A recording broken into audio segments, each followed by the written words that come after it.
दिया तो आप ये देखेंगे ये इंडिकेटर है। अब इंडिकेटर में यूरो यूएसडी का चार्ट लगा हुआ है। अब देखिए चार्ट में सिग्नल बहुत कम आ रहे हैं। सिग्नल 2-4 सिग्नल ही दिन में आते हैं क्योंकि इसकी एक्यूरेसी बहुत अच्छी है, इसके लिए इसका इंडिकेटर में सिग्नल बहुत कम आते हैं।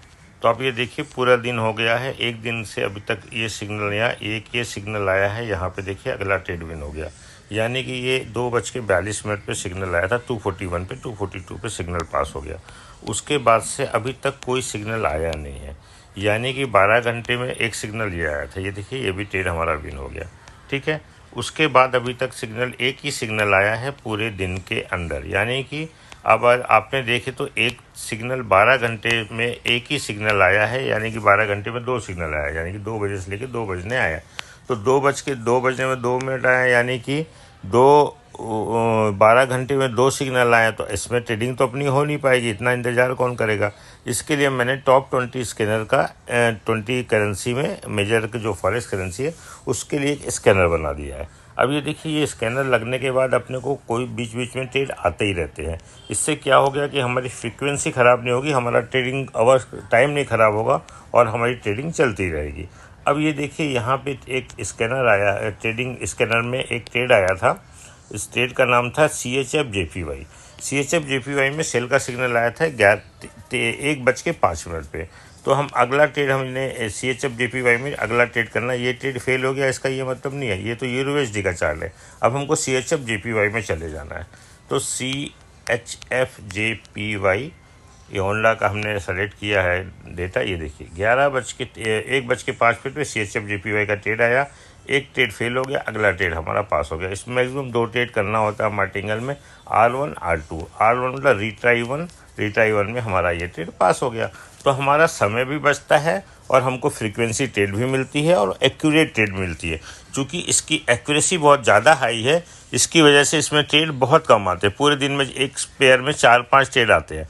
तो अब 4-5 ट्रेड पूरे पेयर में आते हैं तो यानी कि 20 ट्रेड में यानी कि 100 पेयर आ गए। 100 पेयर में यानी कि होने से फ़ायदा क्या है, जब कभी भी आप ट्रेड करेंगे आपको फ्रीक्वेंसी कुछ ना कुछ ट्रेड मिलता रहेगा। 1 घंटे में 2, 4, 5, 6 ट्रेड मिलेगा, लेकिन उसकी एक्यूरेसी एकदम हाई होगी। तो ये जो ट्रेडिंग है बहुत पेशेंस का काम है, शांति का काम है और सही तरीके से राइट अपॉर्चुनिटी मिलने पे ही ट्रेड करना है। तो आपको पेशेंस रखना बहुत ज़रूरी ट्रेडिंग में। और होता क्या है बाइनरी ऑप्शन में, लोगों को लगता है जल्दी जल्दी ट्रेड मिल जाए, फटाफट पैसा बन जाए। तो फटाफट पैसा बनने की कोई स्कीम यहाँ पे मार्केट में होती ही नहीं है। आप सोच के समझ के सही तरीके से धीरज रखना पड़ेगा। सबसे पहले आपको मार्केट में ध्यान लगाना पड़ेगा। ध्यान लगाना यानी रिसर्च करना, उसके बाद आपको सही ट्रेड लेना है और धीरज रखना है। धीरज रखेंगे, ध्यान लगाएंगे तो धन खुद ब खुद आएगा, ये बड़े बुजुर्ग कहते हैं। तो बस आपको कुछ नहीं करना है, इसका वेट करना है, जब राइट अपॉर्चुनिटी आएगी तो ट्रेड करना है। उसके बाद देखिए अभी तक कोई ट्रेड आया नहीं है। ये ट्रेड आया था हमारा कितने बजे, 1:05 पे। इसके पहले कब ट्रेड आया था ये देखिए, यूरो JPY में 12:54 पे। तो यूरो JPY में हम चलते हैं, अभी देखते हैं यूरो JPY, ठीक है। होंडा का हमको सेलेक्ट कर लेना है। यूरो JPY में यहाँ पे भी देखिए क्या हो गया, पहला हमारा R1 फेल हो गया, R2 रीट्राई दूसरा पास हो गया, यानी कि हमको प्रॉफिट मिलना ही मिलना है। 90% 85% इसकी एक्यूरेसी है भैया, बराबर। तो आप इसमें काम करेंगे तो आपको पैसा बनना ही बनना है। आप इसका टेंशन मत लीजिए। मेरे 30 सालों के तजुर्बे के बाद मैंने बाइनरी ऑप्शन पे कॉन्कर किया है। और इसमें सबसे बेस्ट बात क्या है, यदि आप 2 ट्रेड के बाद यदि आपका लॉस हो जाता है, 2 ट्रेड दो के बाद, जैसे आपने यहाँ पे $5 किया, यहाँ पे आपने $7 किया, यहाँ पे $10 किया।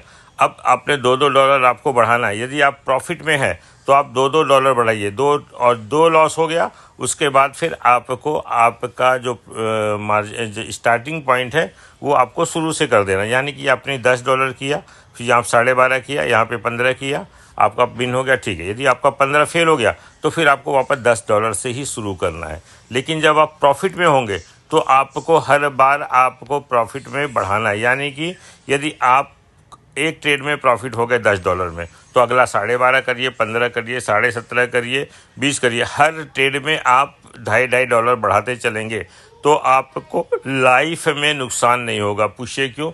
बाइनरी ऑप्शन में सबसे उनकी एज क्या होती है, जो 20% हमको पैसा कम देते हैं। यदि हर एक विनिंग के साथ में आप 25% आप ऐड करते चलेंगे तो आप मेरी बात मानिए, आपका एज उनके एज से ज़्यादा हो जाएगा।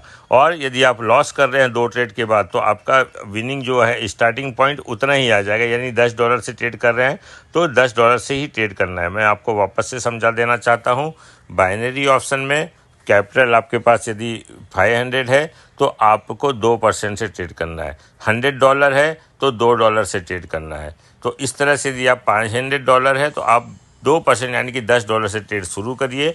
और यदि आपका 2 ट्रेड से ज़्यादा लॉस हो जाता है तो फिर आप वापस 10 ट्रेड पे आ जाइए। यानी कि 2 ही मार्टिंगल करना है, 10, 12.5 और 15 बस, या 10, 12.5 और 15 बस, इतना ही आपको ट्रेड लगाना है। और यदि आपका ट्रेड विनिंग हो जाता है 10 के बाद 12.5, फिर 15, फिर 17.5, फिर 20, फिर 22.5, 25 कंटिन्यू यदि आप ट्रेड विन कर रहे हैं तो आपकी जो विनिंग पॉइंट है उसको $2.5 बढ़ाते चलिए। आप देखेंगे आपको अनबिलीवेबल रिजल्ट आएगा। 5, 6, 7, 8 ट्रेड, जिस दिन 10 ट्रेड आपको कंटिन्यूस विन हो गए ना, उस दिन आपका लेवल कहाँ पहुँच जाएगा आप सोच भी नहीं सकते। आप इसका हिसाब करके देखिएगा, फिर मुझे बताइएगा कि ये ट्रेडिंग स्टाइल कैसा लगा। ये बाइनरी ऑप्शन के ट्रेड को उनकी एज को काउंटर करने के लिए हमने एक नया मैथमेटिकल एज बनाया हुआ है। इस एज को आप फॉलो करें, और कुछ भी चीज़ की कहीं भी आपको तकलीफ़ आती तो आप मुझसे फ़ोन करके पूछ सकते हैं। धन्यवाद।